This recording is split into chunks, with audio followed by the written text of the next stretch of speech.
Thank you very much, Chris. Everybody who came up here said they were scared. I don't know if I'm scared, but this is my first time of addressing an audience like this, and I don't have any smart technology for you to look at. There are no slides, so you'll just have to be content with me.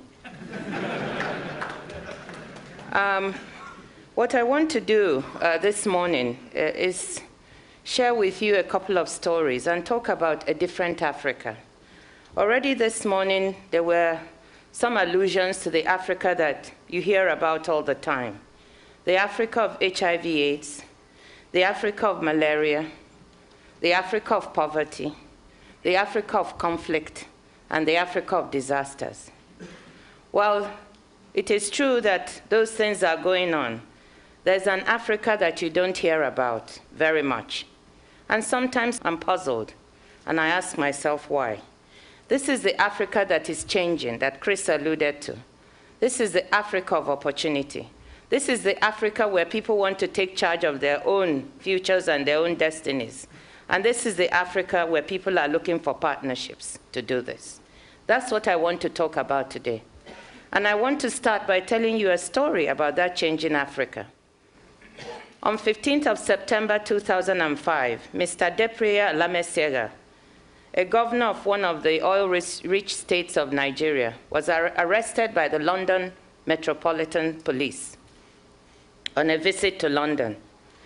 He was arrested because there were transfers of $8 million that went into some dormant accounts that belonged to him and his family. This arrest occurred because there was cooperation between the London Metropolitan Police and the Economic and Financial Crimes Commission of Nigeria, led by one of our most able and courageous people, Mr. Nuhu Ribadu. Alamesega was arraigned in London.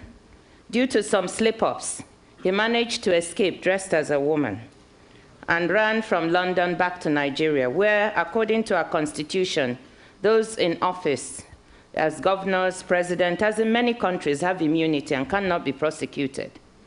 But what happened? People were so outraged by this behavior that it was possible for his state legislature to impeach him and get him out of office. Today, Alams, as we call him for short, is in jail. This is a story about the fact that people in Africa are no longer willing to tolerate corruption from their leaders. This is a story about the fact that people want their resources managed properly for their good and not taken out to places where they'll benefit just a few of the elite. And therefore, when you hear about the corrupt Africa, corruption all the time, I want you to know that the people and the governments are trying hard to fight this in some of the countries, and that some successes are emerging. Does it mean the problem is over? The answer is no. There's still a long way to go, but that there's a will there, and that successes are being chalked up on this very important fight. So when you hear about corruption, don't just feel that nothing is being done about this, that you can't operate in any African country because of the overwhelming corruption. That is not the case. There's a will to fight, and in many countries, that fight is ongoing and is being won. In others, like mine, where there has been a long history of dictatorship in Nigeria, the fight is ongoing and we have a long way to go. But the truth of the matter is that this is going on. The results are showing. Independent monitoring by the World Bank and other organizations show that in many instances, the trend is downwards in terms of corruption, and governance is improving. A study by the Economic Commission for Africa showed a clear trend upwards in governance in 28 African countries. And let me say just one more thing before I leave this area of governance. That is that people talk about corruption, corruption. All the time when they talk about it, you immediately think about Africa. That's the image, African countries. But let me say this. If Alams was able to export $8 million into an account in London, if the other people who are taking money, estimated at 20 to 40 billion now, of developing countries' monies, sitting abroad in the developed countries, if they're able to do this, what is that? Is that not corruption? In this country, if you receive stolen goods, are you not prosecuted?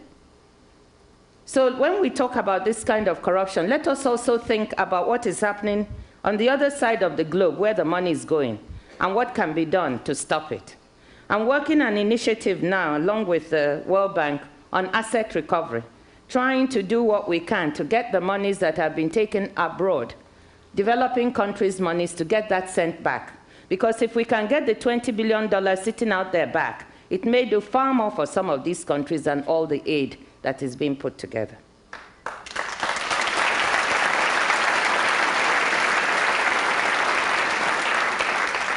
The second thing I want to talk about is the will for reform. Africans, they're tired. We are tired of being the subject of everybody's charity and care. We are grateful. But we know that we can take charge of our own destinies if we have the will to reform. And what is happening in many African countries now is a realization that no one can do it but us. We have to do it. We can invite partners who can support us, but we have to start. We have to reform our economies, change our leadership, become more democratic, be more open to change and to information. And this is what we started to do in one of the largest countries on the continent, Nigeria. In fact, if you're not in Nigeria, you're not in Africa. I want to tell you that. 1 in 4 sub-Saharan Africans is Nigerian. And it has 140 million dynamic people, chaotic people, but very interesting people. You'll never be bored. What we started to do was to realize that we had to take charge and reform ourselves. And with the support of a leader who was willing at the time to do the reforms, we put forward a comprehensive reform program which we developed ourselves, not the International Monetary Fund, not the World Bank, where I worked for 21 years and rose to be a vice president. No one can do it for you. You have to do it for yourself. We put together a program that would, one, get the state out of businesses it had no business being in. The state should not be in the business of producing goods and services because it's inefficient and incompetent. So we decided to privatize many of our enterprises.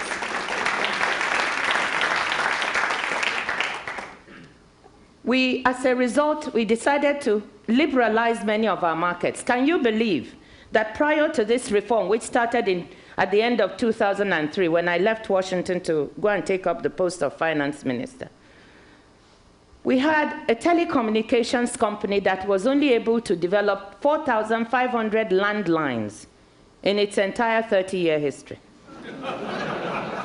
Having a telephone in my country was a huge luxury. You couldn't get it. You had to bribe. You had to do everything to get a phone. When President Obasanjo supported and launched the liberalization of the telecommunications sector, we went from 4,500 landlines to 32 million GSM lines and counting. Nigeria's telecoms market is the second fastest growing in the world after China. We are getting investments of about $1 billion a year in telecoms. And nobody knows, except a few smart people. The smartest one, first to come in, was the MTN company of South Africa. And in the 3 years that I was finance minister, they made an average of $360 million profit per year. $360 million. In a market, in a country that is a poor country, with an average per capita income just under $500 per capita. So the market is there.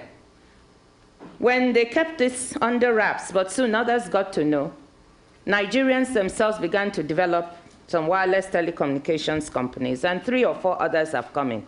But there's a huge market out there, and people don't know about it, or they don't want to know. So privatization is one of the things we've done. The Other thing we've also done is to manage our finances better. Because nobody is going to help you and support you if you're not managing your own finances well. And Nigeria, with the oil sector, had the reputation of being corrupt and not managing its own public finances well. So what did we try to do? We introduced a fiscal rule that delinked our budget from the oil price. Before, we used to just budget on whatever oil would bring in, because oil is the biggest, most revenue-earning sector in the economy. 70% of our revenues come from oil. We delinked that, and once we did it, we began to budget at a price slightly lower than the oil price and save whatever was above that price. We didn't know we could pull it off. It was very controversial. But what it immediately did was that the volatility that had been present in terms of our economic development, where, if oil prices were high, we would grow very fast. When they crashed, we crashed, and we could hardly even pay any salaries in the economy. That smoothened out. We were able to save, just before I left, $27 billion. Whereas, and this went to our reserves. When I arrived in 2003, we had $7 billion in reserves. By the time I left, we had gone up to almost $30 billion. As we speak now, we have about $40 billion in reserves, due to proper management of our finances. And that shores up our economy, makes it stable. Our exchange rate that used to fluctuate all the time is now fairly stable and being managed so that business people have a predictability of prices in the economy.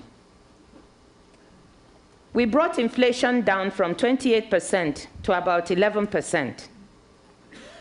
And we had GDP grow from an average of 2.3% the previous decade to about 6.5% now.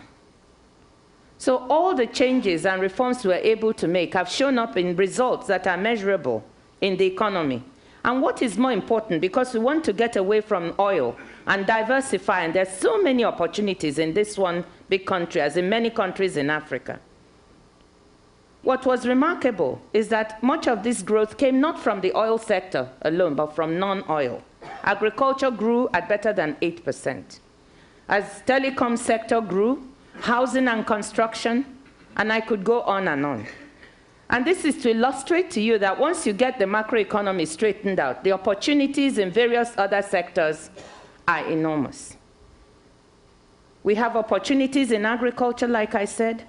We have opportunities in solid minerals. We have a lot of minerals that no one has even invested in or explored. And we realize that without the proper legislation to make that possible, that wouldn't happen.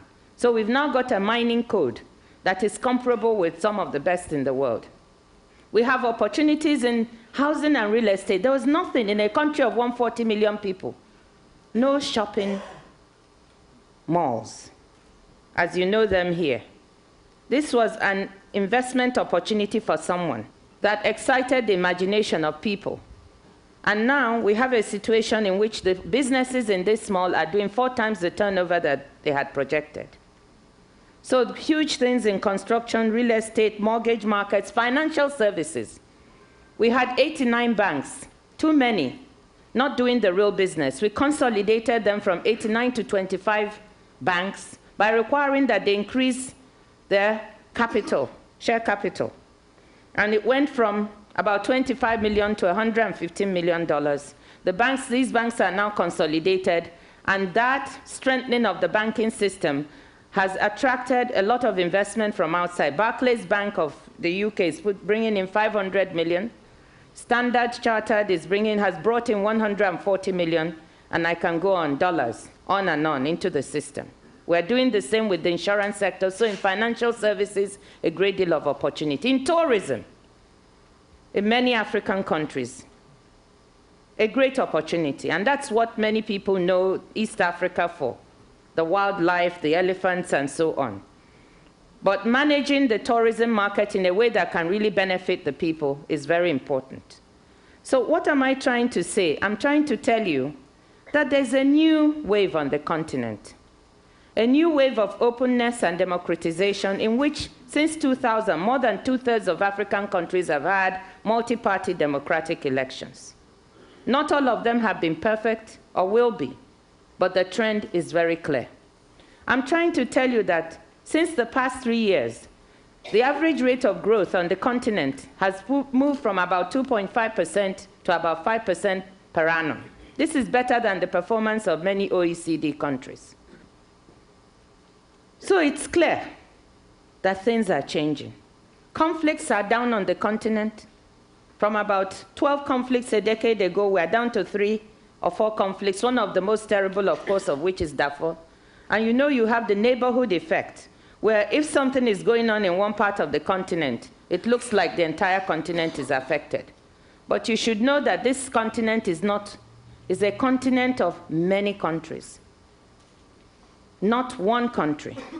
And if we're down to 3 or 4 conflicts, it means that there are plenty of opportunities to invest in stable, growing, exciting economies where there's plenty of opportunity. And I want to just make one point about this investment. The best way to help Africans today is to help them to stand on their own feet. And the best way to do that is by helping create jobs. There is no issue with fighting malaria and putting money in that and saving children's lives. That's not what I'm saying. That is fine. But imagine the impact on a family if the parents can be employed and make sure that their children go to school, that they can buy the drugs to fight the disease themselves.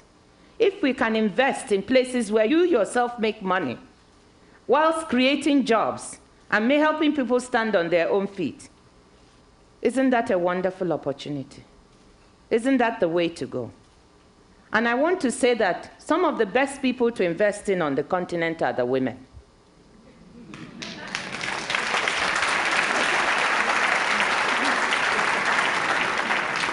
I have a CD here. I'm sorry that I didn't say anything on time. Otherwise, I would have liked you to have seen this. It says, Africa Open for Business.